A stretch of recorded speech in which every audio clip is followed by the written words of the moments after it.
A partir de este momento comienza la parte editorial de Platica con Ángel, correspondiente al viernes 8 de diciembre del año 2023, Día de las Conchas. El título es ¿Por qué tanta irresponsabilidad de algunos opinantes? Y ahorita me voy a explicar. Y otros dos temas. Vamos a ver. El caso de los chocolates, ya lo comenté. Sabrán que no va a tener. Perfecto. Empezamos. Vamos a ver. ¿Qué quiero decir yo con eso? ¿Por qué tanta irresponsabilidad de los opinantes? Evidentemente me refiero a quien opina en público, a quien participa en un programa televisivo, a quien tiene su propio canal, a quien tiene una columna en las redes, a quien participe en algún canal de televisión electrónico por internet, personas que lanzan señalamientos o ideas o expresiones que son totalmente sin sustento, equivocadas totalmente. Y vamos a ver. Los que sean valientes y un poco masoquistas y que suelen ver una parte, porque aguantar todo el programa, como dirían ahora los jóvenes, está cañón, de tercer grado. Este miércoles había regresado un día antes, ya muy tarde, de Mexicali. Entonces estaba cansado, dije, bueno, voy a ver qué hay. Tercer grado, lo puse ahí. Y estaban tocando en ese momento el tema de Movimiento Ciudadano que se había quedado sin candidatos. ¿Y quién va a ser? No, pues que por acá, que Maines, que este, que el otro, que el de más allá. Y entonces alguien dice, además, porque alguien dijo, bueno, está Dante Delgado. No, no puede ser candidato él. Debió haber, no dicen solicitar licencia porque no conocen el procedimiento que marca la Constitución, pero es que no renunció antes de tal día y todo. Entonces alguien dijo ahí de una manera así un poco para no, es que los legisladores no tienen que renunciar. Claro que sí. Y por allá Leo Zuckerman y por allá este y el otro, de tal manera que todos o lo verbalizaron o aceptaron tácitamente que la Constitución prohíbe que alguien, funcionarios, gobernantes y legisladores, no puedan ser candidatos a la presidencia si no han renunciado o solicitado licencia, agregaría yo, 6 meses antes de, de la fecha de la elección. Muy bien. La dejé pasar, dije, bueno, vamos a ver, pues está bien. Pero, ¿qué fue lo que dejé pasar? Mire, cuando uno trabaja en estos espacios y opina, uno tiene la obligación de prepararse, de adquirir ciertos conocimientos especializados en algunos casos sobre cuestiones jurídicas constitucionales. Si uno no le entiende, puede consultar a un especialista, a un abogado, etcétera. Eso es lo que he hecho yo desde hace varios años. Y yo empecé a estudiar la Constitución con cierta seriedad desde que estaba yo en Lecumberri. Yo conocí allá en Lecumberri a un personaje que fue muy famoso, Gregorio Cárdenas. Goyito le decíamos en la cárcel. Entonces, yo era maestro allá en el Centro Escolar Venustiano Carranza y Goyito se paseaba por toda la cárcel y le pedían amparos y él le decía, y frecuentemente llegaba a la escuela, que era una especie de oasis dentro de Lecumberri. Entonces ahí tomábamos que un té, que un café, que unas galletitas, y yo platicaba con él y le preguntaba cosas de derecho. No sé si sepan, pero Gregorio Cárdenas estudió leyes estando en Lecumberri, en el área de psiquiatría, y se graduó, se tituló de licenciado en Derecho. Muy bien. Entonces, él me decía que la Constitución era un texto olvidado y rechazado en México, que muchos hablaban de la Constitución, pero jamás la habían leído. Entonces me dice, usted, profesor, hágalo. Y mire, estos capítulos así, así, asado. Muy bien. Y uno de esos capítulos que estudié con debida seriedad fue el que tiene que ver con el poder ejecutivo. ¿Y por qué razón? En primer lugar, porque es donde se manejan los puestos que ejercen la gobernación. Presidentes municipales, gobernadores y presidente de la República. Muy bien. Entonces me acuerdo yo del artículo 82, porque empezaba una discusión sobre la cuestión esta de ser hijo de mexicanos, ser mexicano por nacimiento e hijo de mexicanos por nacimiento también. Un anacronismo, si gustan ustedes. Entonces, por esa razón llego a lo que es el capítulo 3 de la Constitución, que su título es clarísimo, del Poder Ejecutivo.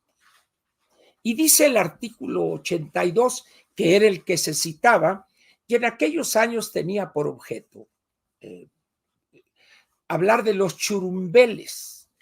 El profesor Hank González, don profesor Jorge Hank González, era churumbel, porque sus padres no eran mexicanos por nacimiento, sino por naturalización. Él era churumbel, creo que don Jesús Reyes Heroles era churumbel, y había ahí varios políticos encumbrados que eran churumbeles. Muy bien. Fox era churumbel. Muy bien. Entonces, leo yo el artículo 82 y lo platico con Goyito. Muy bien. Hay que decir una cosa, que el artículo 82 en su inciso sexto fue reformado, ahí les va a ustedes, en 1943 y el 74 y posteriormente el 2007, el 2014 y el 2016. Muy bien. La redacción actual, en el caso de este inciso sexto, con esas reformas que les planteo, dice así: para ser presidente de la República se requiere 2 puntos, y llegamos al numeral 6.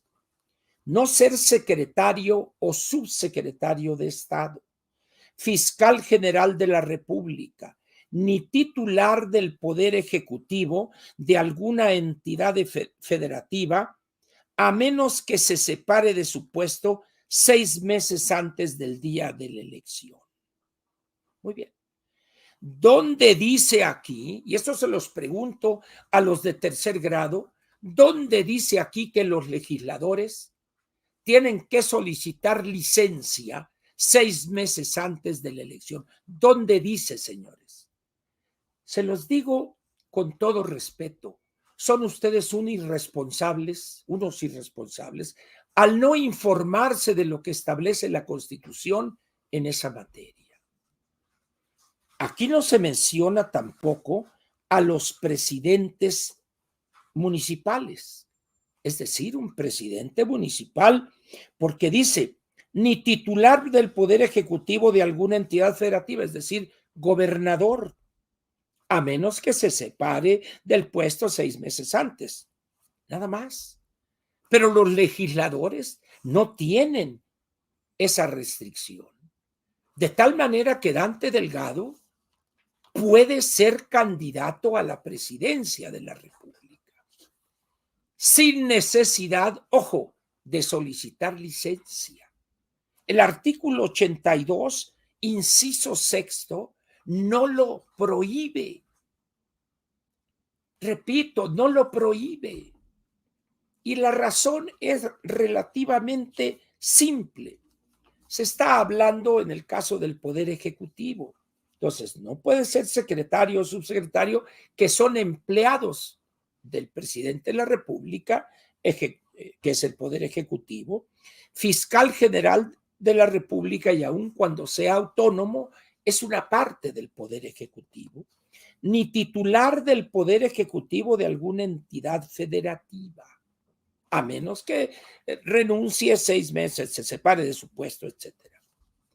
¿A qué se debe que estos integrantes de ese programa, que a veces es un tormento casi de tipo masoquista, no sepan esto y no hayan aclarado a su audiencia eso? ¿A qué se debe? A su ignorancia primeramente de lo que establece este inciso del artículo 82 y segundo, y lo más peligroso, a su irresponsabilidad al no estudiar esta materia, al no informarse. Han de pensar que ellos no necesitan, que lo que digan es la ley. No, señores. La ley suprema es lo que dice la Constitución. ¿Y por qué señalo esto? Porque hay muchas personas, no tantas, porque además muy pocos ven tercer grado, pero que los escucharon y dicen, no, es que Dante Delgado no puede ser candidato a la presidencia. Ah, chinga, ¿por qué no? Lo dijeron en tercer grado, pues lo pueden haber dicho en el cuarto, en el quinto o en el sexto grado o en primero de secundaria, pero no tiene la restricción constitucional un legislador. Y en este momento, Dante Delgado, que sí sabe, que sí ha leído esta parte y sabe que no tiene impedimento alguno. Es decir, esa ignorancia que es producto del desprecio por estudiar los temas que tienen que ver con la agenda política nacional, eso se da en muchísimas áreas de la vida nacional. Pero la dejé pasar, yo dije, está bien, hombre. Pero luego hoy en la mañana leo, como hago todos los días temprano, el Financiero. Y a pesar de los maromas que a veces da Enrique Quintana, lo leo todos los días de lunes a viernes. Y aquí sí fue donde ya dije, ya basta, ahí les va. Además, el haberse cumplido ya el plazo de 6 meses previos a la elección, los funcionarios o legisladores que estén en funciones están legalmente impedidos para convertirse en candidatos, lo que reduce la baraja. ¿A qué constitución se referirá Enrique Quintana? ¿A la del Alto Volta, de Burundi quizá? Otro caso de irresponsabilidad extrema. ¿Con qué autoridad Enrique Quintana plantea eso por escrito además? Era para que ya hubiese ofrecido una disculpa a sus lectores. Perdonen, señores, etc. Ni más. Entonces tenemos a los de tercer grado y tenemos a una persona que es quizá el estrella de los opinantes en materia económico-financiera en los medios. Y una cosa tan elemental como esa desbarra. Pero ahí les va otro caso. A raíz de la publicación del libro más reciente de Francisco Martín Moreno, que es una novela, más que una novela histórica, es una novela que se la recomiendo. El tema es muy interesante y no se van a aburrir y se la van a leer rápido. Le hacen una entrevista, él es articulista del periódico Reforma, y empieza a opinar sobre política.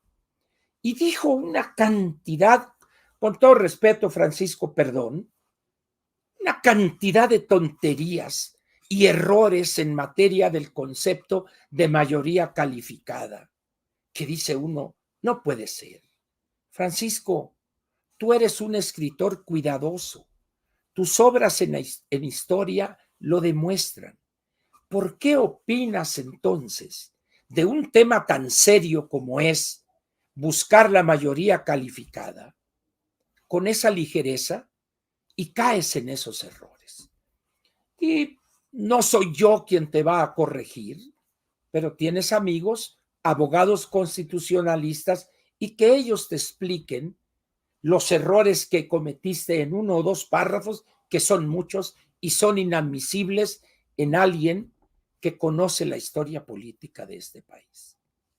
Doy esos 3 ejemplos, el caso de Francisco, el caso de Enrique Quintana y de los integrantes ahí en la mesa de tercer grado, por su irresponsabilidad que se convierte en una ignorancia que induce al error a quienes confían en ellos. Dice, ahí estaba Sergio Sarmiento, que es un conferenciante y un editorialista importante, Leo Zuckerman, René Delgado, estaba don Raimundo Riva Palacio, ya dije Leo Zuckerman, Denis Merker, y estaba este otro ya no tan joven, porque tiene unos mechones de canas, que será porque me cae mal y nunca me acuerdo de su nombre, ¿verdad? El más joven quizá de todos ellos, diciendo esas tonterías. Por esa razón, muchos ciudadanos lo citan. No es que en tercer grado dijeron que Dante Delgado no puede ser candidato a la presidencia, pues lo puede decir Dante, digo, los de tercer grado y los de quinto y los de parvulitos, pero están totalmente equivocados. La Constitución dice otra cosa. En ese sentido, pues, hay un gran problema en este país. La pereza intelectual por prepararse, por leer, por estudiar los temas acerca de los cuales uno opina de la agenda política nacional. Porque hay otros temas de la agenda política que yo ni me interesa ni me meto en ellos. Pero hay otros que sí. Y cuando yo empiezo y veo y checo, subrayo, etcétera, pero dice uno, no puede ser. Y sí, sí puede ser. ¿Y qué pasa con esto que escribió o que dijo en la entrevista Francisco Martín Moreno? Lo más probable es que nadie se haya dado cuenta. ¿Por qué? Porque si es ignorante él con tantos libros que ha escrito sobre la historia de México, pues la gente que lo lee, pues quizás sea mucho más ignorante que él en esa materia. Y en el caso de Enrique Quintana, no, lo dijo Enrique, es que así tiene que ser. Si es legislador, no puede ser candidato. Ténguele, por supuesto que puede ser.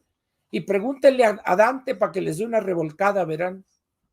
Es decir, ¿qué les cuesta, señores, informarse?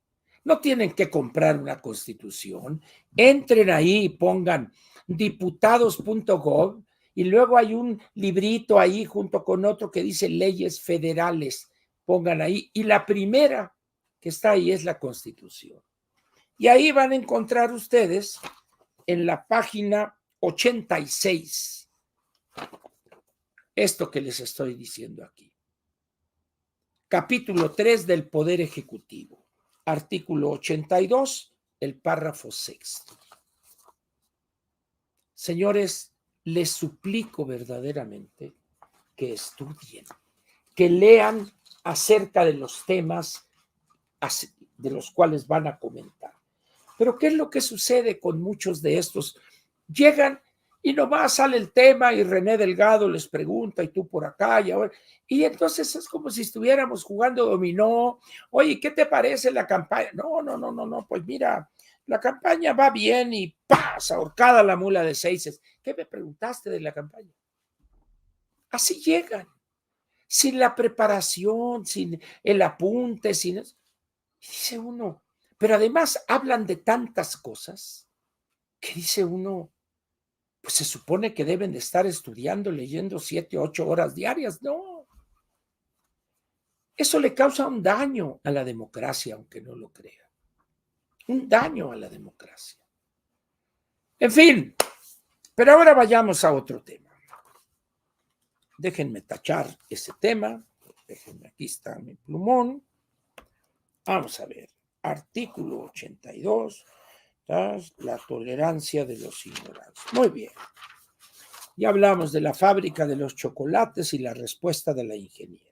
Ahora bien, mencionaron ahorita el caso del trabajo que está desarrollando, que empieza a desarrollar Enrique como coordinador de mesas temáticas. Ya expresé mi opinión públicamente y dije, eso no es el momento para ese tema. Bien, pero hay una cosa que sí debo agregar en torno a esto. He leído las declaraciones de algunos y resulta que todos hablan del qué.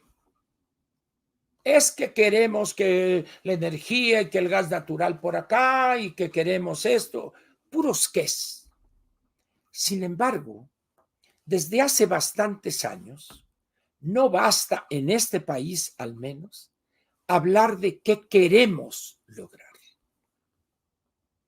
Hay que agregar dos respuestas a dos preguntas fundamentales. ¿Cómo vamos a concretar ese qué? Y sobre todo, ¿con qué dinero vamos a sufragar la concreción de esos qués? La ingeniera dice, vamos a mantener las pensiones, lo que ya dije, y les vamos a dar salud y vamos a hacer esto.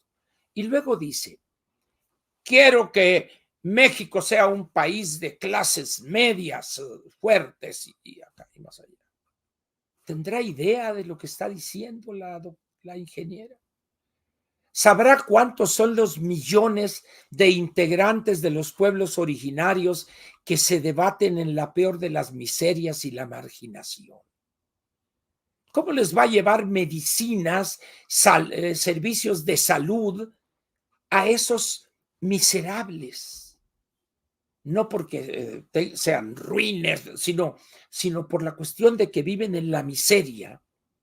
¿Tiene idea de lo que costaría simplemente llevarles medicinas, médicos, poner algunos consultorios rústicos? ¿Tiene idea la ingeniera?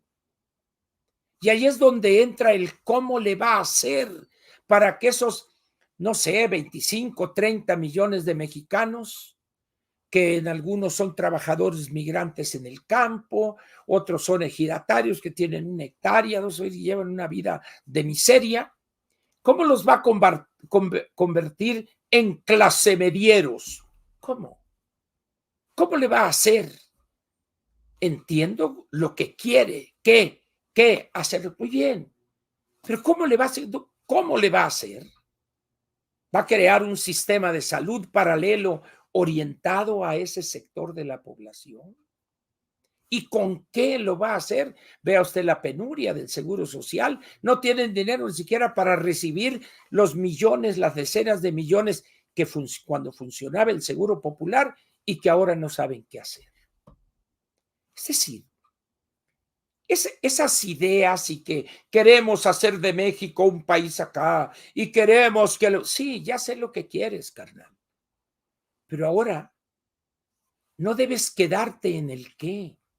Debes dar el paso a cómo le vas a hacer, qué medidas vas a tomar, qué decisiones tomarás dentro de la estructura del sector público para poder concretar ese qué, cómo le vas a hacer. Y una vez que tengas ya definida la estrategia, las medidas, los programas, etcétera, y definidos los montos a invertir, entonces viene la parte más dura. ¿Con qué dinero vas a hacer eso? Ya hoy la gobernación debe dar respuesta a 3 preguntas. ¿Qué quiere hacer ese gobierno? ¿Cómo lo quiere hacer? ¿Y con qué recursos lo va a hacer? Si se queda en el puro qué, no sirve absolutamente para nada. Para nada sirve. Pemex, rescatemos nuestra soberanía. Vamos a lograr la autosuficiencia energética. ¿Cómo le vas a hacer? Extrayendo más petróleo, pues ya fracasaste, porque ahorita estás extrayendo 200, 300 mil barriles diarios menos que hace 5 años. ¿Y con qué dinero vas a pagar la tecnología que no tienes? ¿Vas a mantener a tanto holgazán de los ciento y tantos mil? Y muchos de ellos pululan ahí nomás cobrando en Pemex y haciendo sinvergüenzadas como es el hijo de López Obrador, ahí de Coyote. Repito, ¿qué quiere este gobierno? ¿Cómo lo va a concretar y con qué dinero va a sufragar ese proceso? Así de sencillo. Y cómo cuando uno ve los integrantes de esos grupos en un lado y en otro, resulta que ninguno o la gran mayoría de ellos nunca han estado en el sector público, en la estructura del sector público, batallando con las constricciones presupuestales. No tienen idea de lo que es lograr la autorización de una partida presupuestal. No tienen idea de ese proceso, lo que se tarda. Con esos novatos podrán ser genios, podrán saber todo lo que sea. Sí, pero no saben cómo administrar la cosa pública. Por eso digo, hoy es el momento, es la etapa de ganar la elección. Y ahí necesitamos estrategas electorales, gente que sepa hacer política real de tierra. Y esos están en el PRI y en el PAN fundamentalmente. Porque en el PRD, como dijo Juan Ignacio Zavala, todos los militantes del PRD caben en un elevador. Luego, de repente, vean ustedes las cosas que uno no entiende. Yo casi llego a los 80 años y todavía hay cosas inexplicables. En el PRD la corriente dominante y la que tiene el control son los chuchos, porque son Jesús Zambrano y Jesús Ortega. Bien. Más Jesús Ortega que Zambrano. En un caso está su esposa, termina, y luego entra él, sale él y entra la esposa, y ahí han ido. Por eso en el PRD muchos se han ido, por ese dominio, ese control del partido o de lo que queda por parte de los chuchos. Muy bien. Se da a conocer el grupazo ese ahí de integrantes, lo que quieran ustedes. Muy bien. Y aparece un personaje que yo lo hacía ya cuidando nietos. Jesús Ortega Martínez, el Chucho Mayor. Sale por ahí del Averno y llega. Pero al mismo tiempo agarra hueso también en ese grupo su señora esposa, Angélica de la Peña. Pues yo no sé eso de si tendrán fábrica de chocolates o la van a tener o no, pero el hecho es que me parece de mal gusto de que esté el esposo y la esposa. No hay gente que sepa hacer eso. Es decir, no le dijeron a la ingeniera que eso se ve mal, pero ha de decir, si son como 30, pues uno más, no importa. Entonces inventan puestos y acá y que coordinador de esto y el otro. Se van a andar atropellando, hombre, cuando ahorita no es el momento de esas tareas. En fin, pues ya me expliqué en relación con esa ignorancia de no pocos opinantes y su irresponsabilidad intelectual, y quiero terminar la parte editorial con esto. Como ustedes saben, hay un impuesto que es el IEPS. El IEPS se aplica a dos combustibles, a dos gasolinas y al diésel. El caso del diésel lo dejamos afuera porque es deducible. El diésel lo consume fundamentalmente las empresas de transporte de pasajeros y de carga y forma parte de sus costos de producción. Entonces, veamos la gasolina. En el diario oficial, cada viernes a las 6 de la mañana, se da a conocer este cuadro que está aquí. Aquí lo pueden ver ustedes, subrayado con amarillo. Durante quizá 3 años, yo estuve analizando cada viernes con Pascal este cuadro. ¿Por qué? Porque me apliqué cuando salió aquella famosa fórmula, cuando José Antonio Mig y Miguel González y Miguel Mesmacher y luego Pepe Toño González Anaya estaban en la Secretaría de Hacienda. Entonces desglosé la fórmula que salió en el Diario Oficial, etcétera, etcétera. Muy bien. Y seguía cada viernes. Y me daba mucha risa porque la fórmula nadie se acordaba de ella y eran decisiones políticas. ¿Por qué? Porque ese IEPS que cobra la Secretaría de Hacienda, jugaban con él. A veces si aumentaba el precio de barril de petróleo, pues eso significaba que había un aumento correspondiente en la gasolina. Y vamos a tomar la gasolina regular, que se consume el 80 y tantos por ciento de las dos gasolinas. Esa es la verde, pues, ¿no? Entonces, le bajaban tantito y luego cuando ya bajaba le subían otra vez, etcétera, etcétera. Y hay un mecanismo donde el IEPS de la gasolina regular de este año es el resultado de aplicarle al anterior la inflación que se ha registrado desde noviembre del año antepasado a noviembre del año pasado. Muy bien. Entonces, para este año, el impuesto, el IEPS por litro a la gasolina verde es de 5 pesos 91 centavos o 9,195 10 milésimas. Es casi 5 pesos 92 centavos por litro. De los 22.50 o 22 pesos que paga usted, 5 pesos 92 centavos, casi 6 pesos, van a la tesorería de la Federación. Punto. Muy bien. Entonces, se creó un concepto que se llama estímulo de los tres combustibles. Primero definen un porcentaje y luego dicen el monto del estímulo y luego ya da el impuesto a cargarle al litro. Muy bien. Desde hace, tengo aquí los días son 5 semanas o 4 semanas, ahorita les voy a decir desde cuándo. Desde la semana del 2 al 8 de diciembre, del 8 al 15, aquí está. Del 11 al 17 de noviembre, es decir, de 1, 2, 3, 4, 5 semanas, la que hoy empieza y termina el siguiente viernes, porque es de sábado a las 4 de la mañana, ahí es donde empieza a aplicarse. Bien. Y ahí hubo momentos en que de esos 5 pesos 92 centavos se dejaba de cobrar.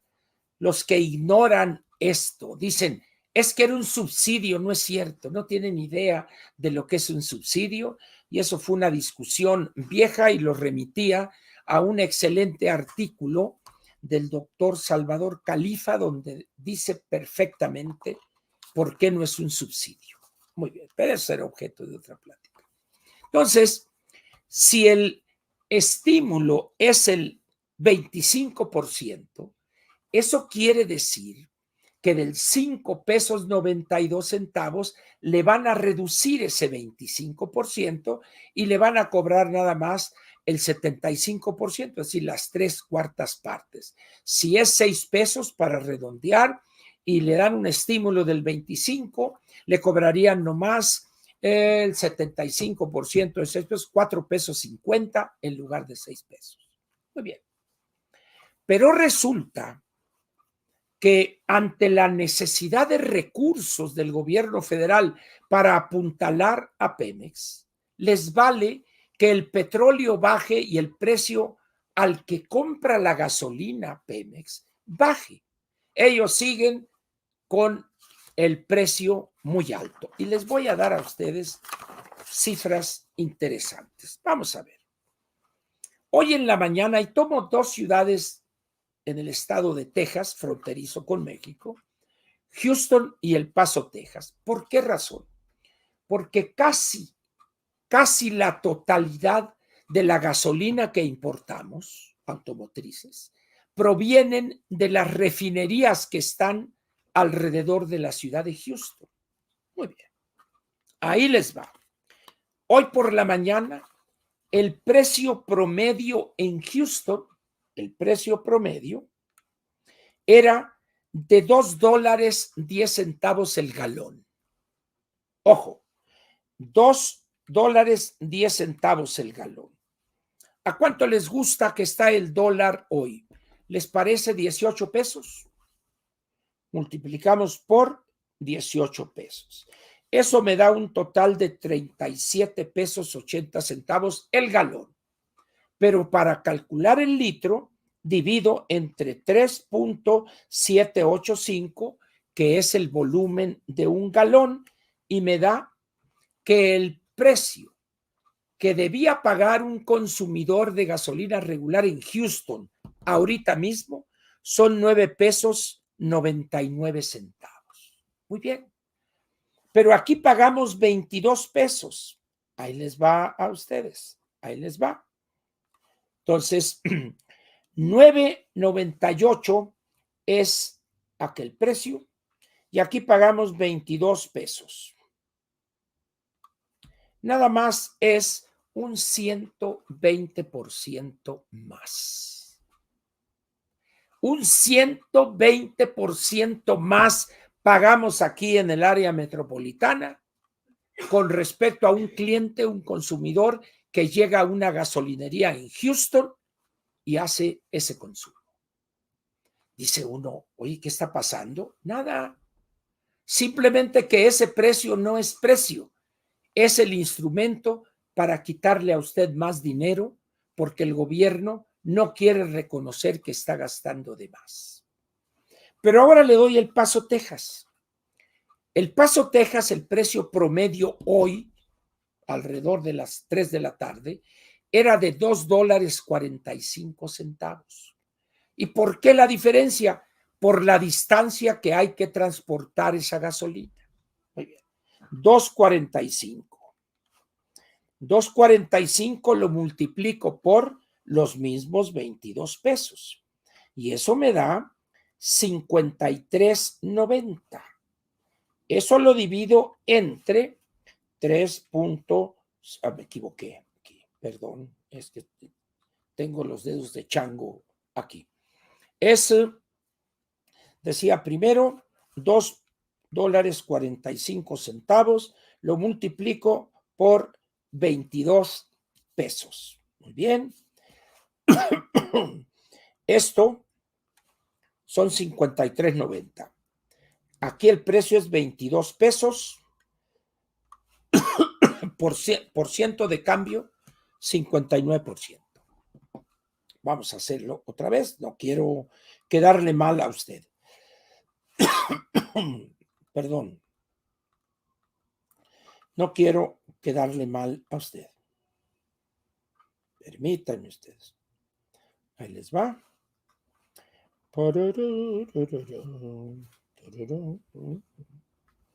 Estos tienen las letras muy chiquitas y yo ya estoy medio cegatón. Ahí les va. Otra vez, vamos a hacerlo. Es 2.45 por 22 varos. Eso me da los mismos 53.90. Quiere decir que estaba yo bien. Muy bien. Le pongo 22 pesos y me debe dar lo mismo. 40.8%. Quiere decir que en El Paso, Texas, la gasolina está 41% más barata que aquí en la Ciudad de México. Y cuando usted compara el ingreso en esas dos ciudades promedio con el nuestro, se va usted para atrás. ¿Qué significa eso? El uso político del precio al que está la gasolina en las bombas, en los dispensarios. Pero usted va a decir, no, gasolineros rateros. No. Ellos tienen un cierto porcentaje de utilidad, pero el problema es Pemex, por su estructura ineficiente y corrompida, por su sobrepoblación, por su deuda. Todas esas cosas se las tienen que poner al precio al que venden el litro de la gasolina a los gasolineros. Entonces, ¿él qué hace? Que tiene que poner su utilidad, nada más. para recuperar sus costos y tener un remanente razonable. Pero resulta que Pemex, al precio al que se lo vende, le dice, el precio Pemex es, por decir algo, 10 pesos, más el IEPS este, más el IEPS lo otro, más combustibles esto, más el IVA, ñacas. Eso es lo que sucede. ¿Por qué los partidos políticos y sus legisladores en diputados y en el Senado de la República no ordenan un estudio completo sobre esto y convocan que comparezca el director general de Pemex, la secretaria de Energía que anda haciendo desfiguros en Veracruz y decir, a ver, ¿a qué se debe esto? Y luego al subsecretario Llorio, que es el que sale a dar la cara porque el exquisito, ay, pues tenemos esto y que yo, you are welcome, mi secretario de Treasury, y acá hay nada más. Y Llorio es el que va y se pelea allá. ¿Por qué no lo hacen los partidos? Si la ingeniera que sabe tanto de energía, ¿por qué no le hacen una tarjeta informativa con esto? Y dice esto. Porque temas hay muchísimos. Pero ahí anda que los chocolates, ellos no van a traer una fábrica.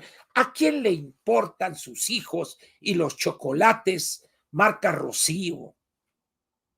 Dice uno, ¿qué pasa en esa campaña?